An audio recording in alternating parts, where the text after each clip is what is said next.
squash. It's taking over the entire vegetable bed.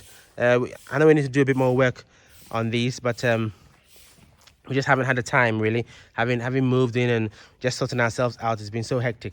But this is we need to do a bit more tidying up on this, but that will come with time. Okay.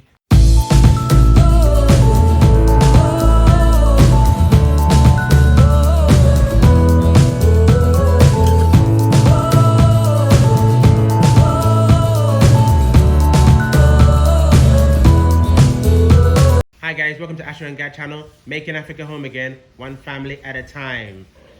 So welcome to this episode on this lovely Friday morning, Friday the 27th of May 2022. Thank you guys for all the well wishes that I received over the last video. Came up with a very bad, nasty bit of a cold, cough, chest infection, but I'm better now. Glory to the Most High Yah, and here again to bring you yet more exposure to what we are doing and more education surrounding building in Ghana. So thanks to all our subscribers. As usual, we love our channel. Like, share and comment. To our Patreon family and our PayPal family, love for the love as usual, all appreciated. Right, so today we're gonna talk briefly about the farm area, see what we're up to there, and generally give you an update on the pavement blocking, because the pavement blocking is really 98% finished. Okay, 98% finished. So let's start with the pavement blocking. So I'm just looking at my notes. Let's start with the pavement blocking, and then we'll go from there. So I'm going to turn my camera around, right, and show you where we are at all around the building. All right.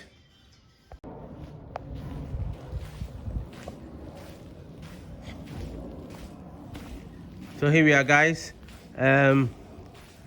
The sweeping is in progress. What you're seeing now is the finished floor that has been compacted, but it's all the sand is being swept. So yeah, that is in progress. You can see some of the ladies are sweeping right now. Okay, and these are all workers of the same pavement guy who did the actual work.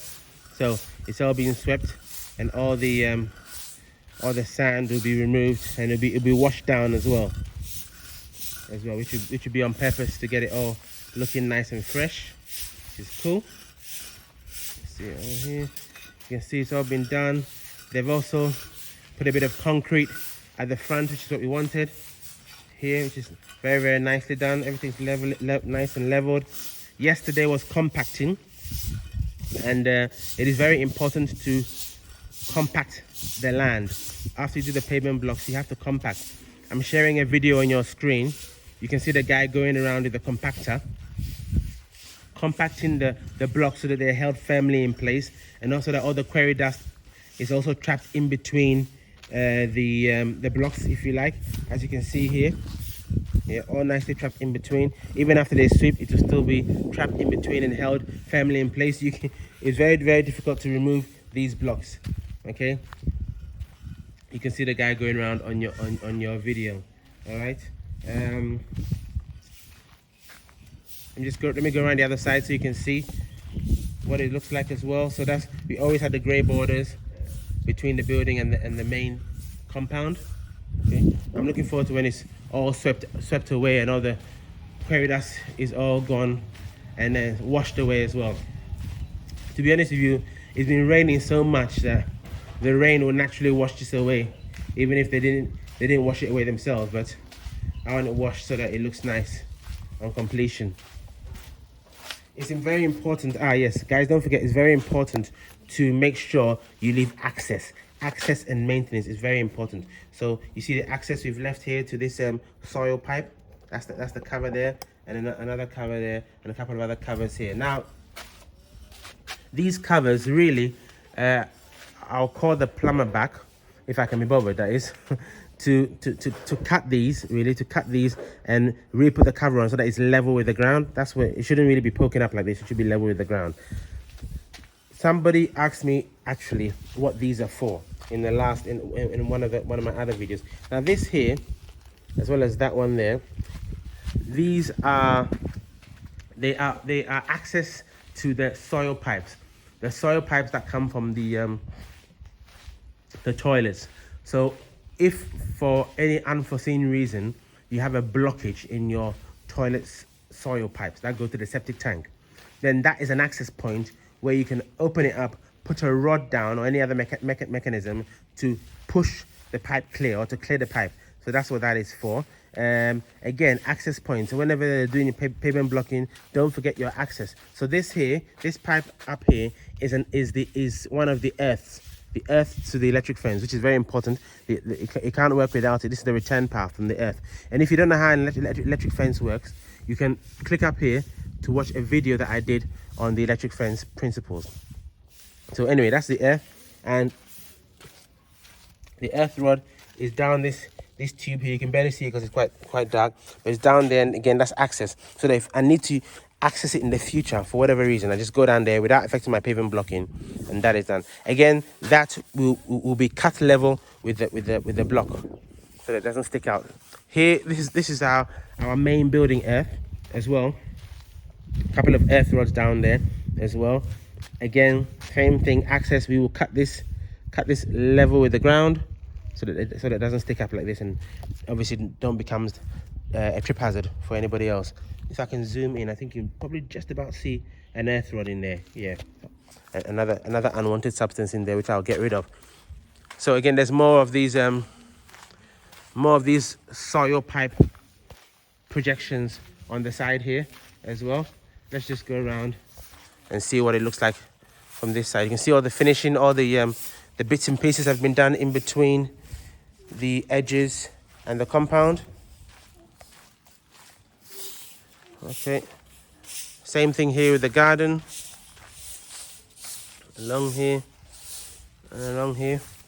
He's done quite a neat job, actually. Really has done a neat job.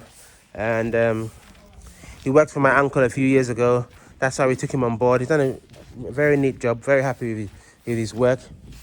And yeah, so that's it really. He's just got to finish he's got to put a curb around the center. We're gonna put a curb around the center of this flower to raise it. There's a little bit more concrete work to do in the front, and then he's pretty much done. Pretty much done. So that's it really. So now let's go to the farm. But before we do so, let's just go for a quick break, and we'll see you back in the farm. Are you looking to build your dream home in Ghana? Or are you building already? Would you benefit from regular site visits to monitor your building and receive regular progress reports? Well, if that's the case, and that's you, look no further. AsherGad Consultancy at your service. We offer the following services: electrical design, construction monitoring inspections, site progress reports, consultation for all items MEP, witnessing of testing and commissioning, periodic snagging, vetting of specialist subcontractors. We also report site activities to you to hopefully help you spend your money efficiently, and much more. Get in contact for your building needs. Details on the screen. AsherGad Consultancy, making Africa home again, one family at a time.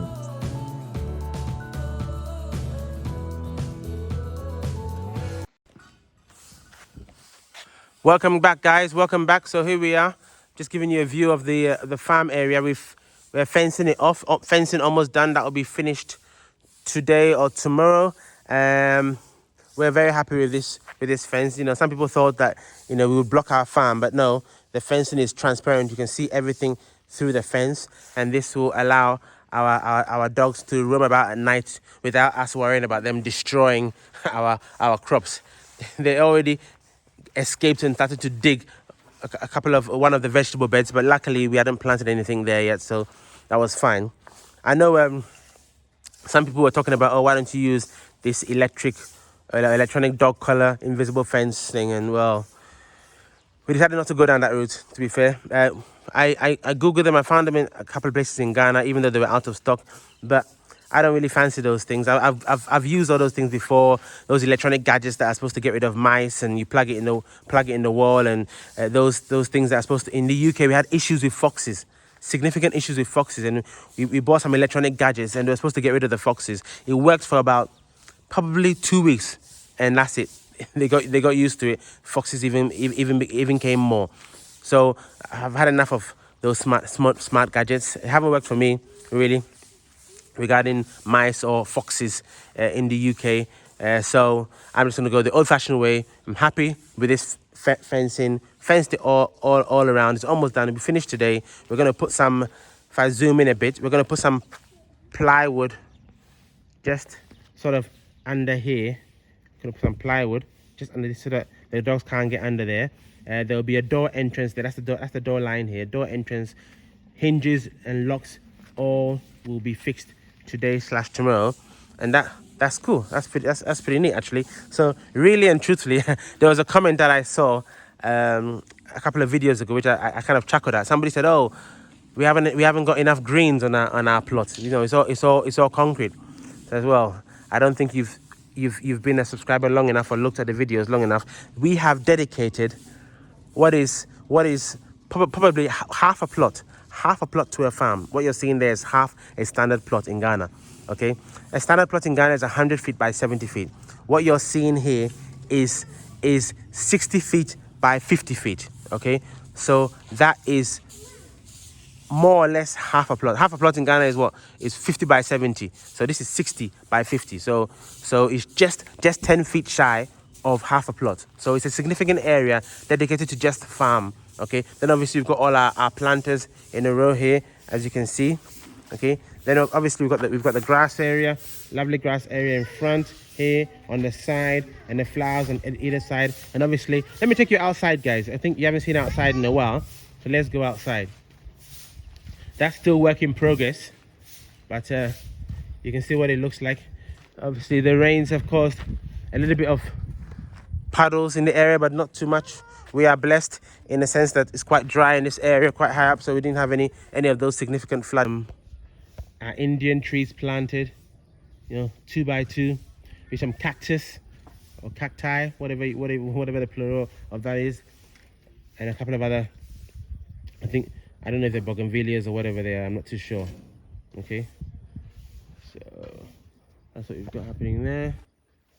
Now on the other side, we don't have anything there because we have a future development going to go on that side, so there was no need for any flower or any curbs at that point. All right, it's exciting as well to see your plants growing. It's very, very exciting to see.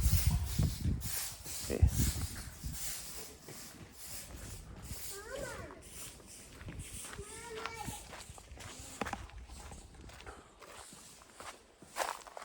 Okay, let's see now. So here we are. It gives a bit of a different feel when you fence it off. I kind of like it. So let's just walk in here. So in here you've got a number of different crops growing. Get my camera right. So this is what they call water leaf. This one here, we use it in soups and stews. We've got quite a few of them because we love our grains. So quite a few of them growing there. We've got okra. I love my okra. Yeah, here and there. We've got some lettuce as well that we're growing. Obviously we've got the sweet corn, the lovely sweet corn, so green because the soil is very rich, very, very, very green. Sweet corn. Now the thing about sweet corn is that it matures very, very quickly.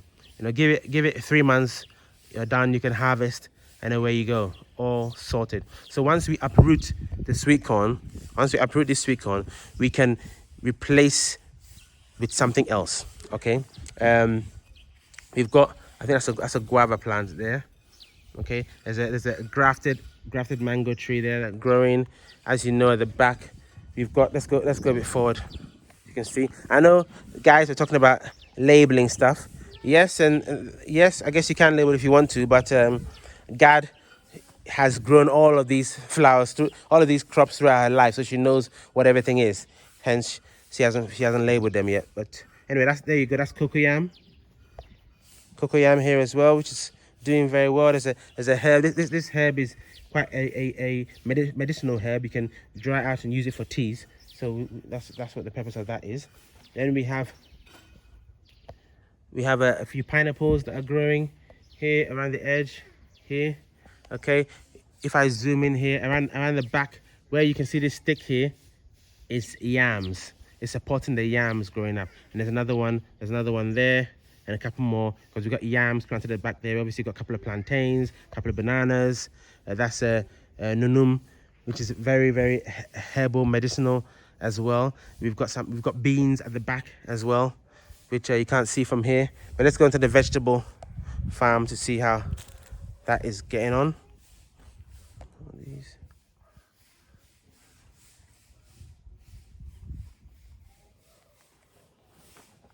The butternut squash is doing amazing, absolutely amazing. Let's show you that first. Right, so here is the butternut squash. It's taking over the entire vegetable bed. I know we need to do a bit more work on these, but we just haven't had the time really. Having moved in and just sorting ourselves out, it's been so hectic. But this is we need to do a bit more tidying up on this, but that will come with time. Okay, that's a butternut squash. These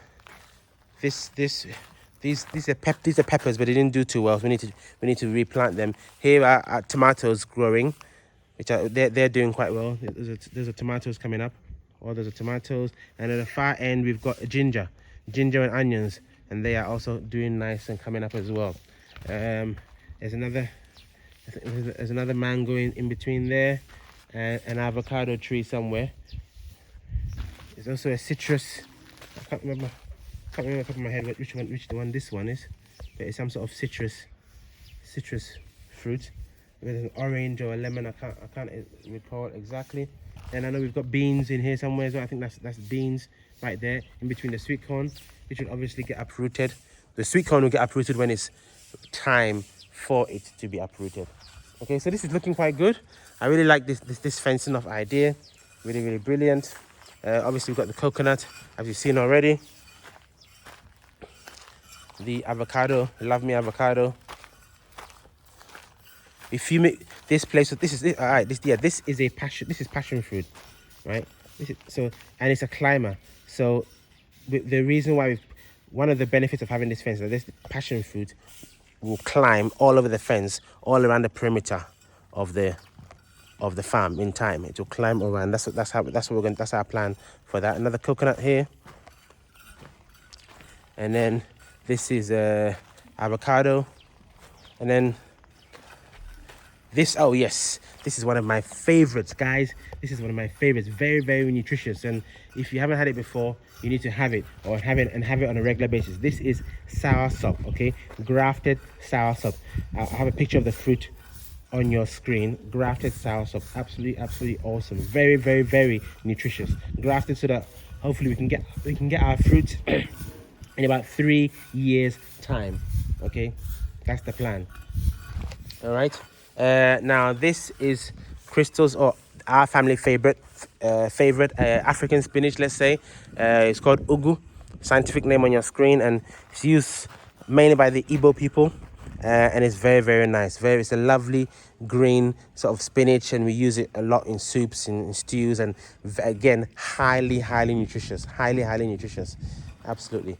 And we love it so much that we've dedicated 2 vegetable beds purposely for it. Okay, guys, that's an overview of where we are with the farm right now.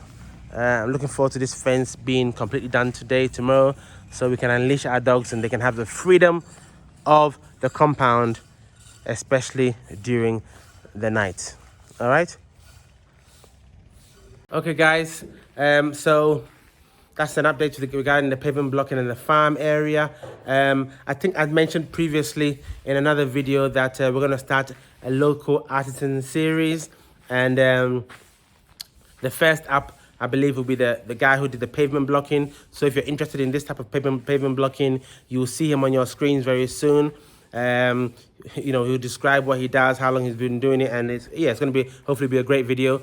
And we're hoping to film that tomorrow so that hopefully we can release that on Tuesday. So watch out for that local artisan series, pavement block landscape guy first up. Then after him, I'm trying to line up the construction carpenter. Okay, when I say construction carpenter, the carpenter who does the decking before the slab is poured, or the floor is poured, as they call it in Ghana. You know, the one who does the carpentry structure for all the steps and all the staircases. For there's a lot of construction carpentry that goes into building your home, and you need to make sure you have the right person to do it for you. This guy done a great job in our house. I know he does a good job in other places as well, so we're going to give him a video as well. Construction carpenter. We also want to interview the company who helped clear our stuff from the UK to Ghana, in terms of the internal Ghana clearing agency. They're involved in a lot of international shipping. They partner with a lot of other companies like Solaris Relocations, who we use, some other companies, to help people relocate and transfer their items safely from the port to your home, you know, and that's very important for those who want to make Africa home again, one family at a time. That is very, very important. So we're going to interview them as well. We've got a plumber lined up as well to come at some point as well. So to keep tuned in to our channel, and we're going to give you more and more useful content as we go along. All right, guys. Well, I hope that was useful for today. As usual, like, share, subscribe, hit the notification button, so you always be aware when AsherGad upload a new video for your educational pleasure. All right. All right. So from Gad is Kemesia, and from me it is Yebeshia. Guys, see you next time.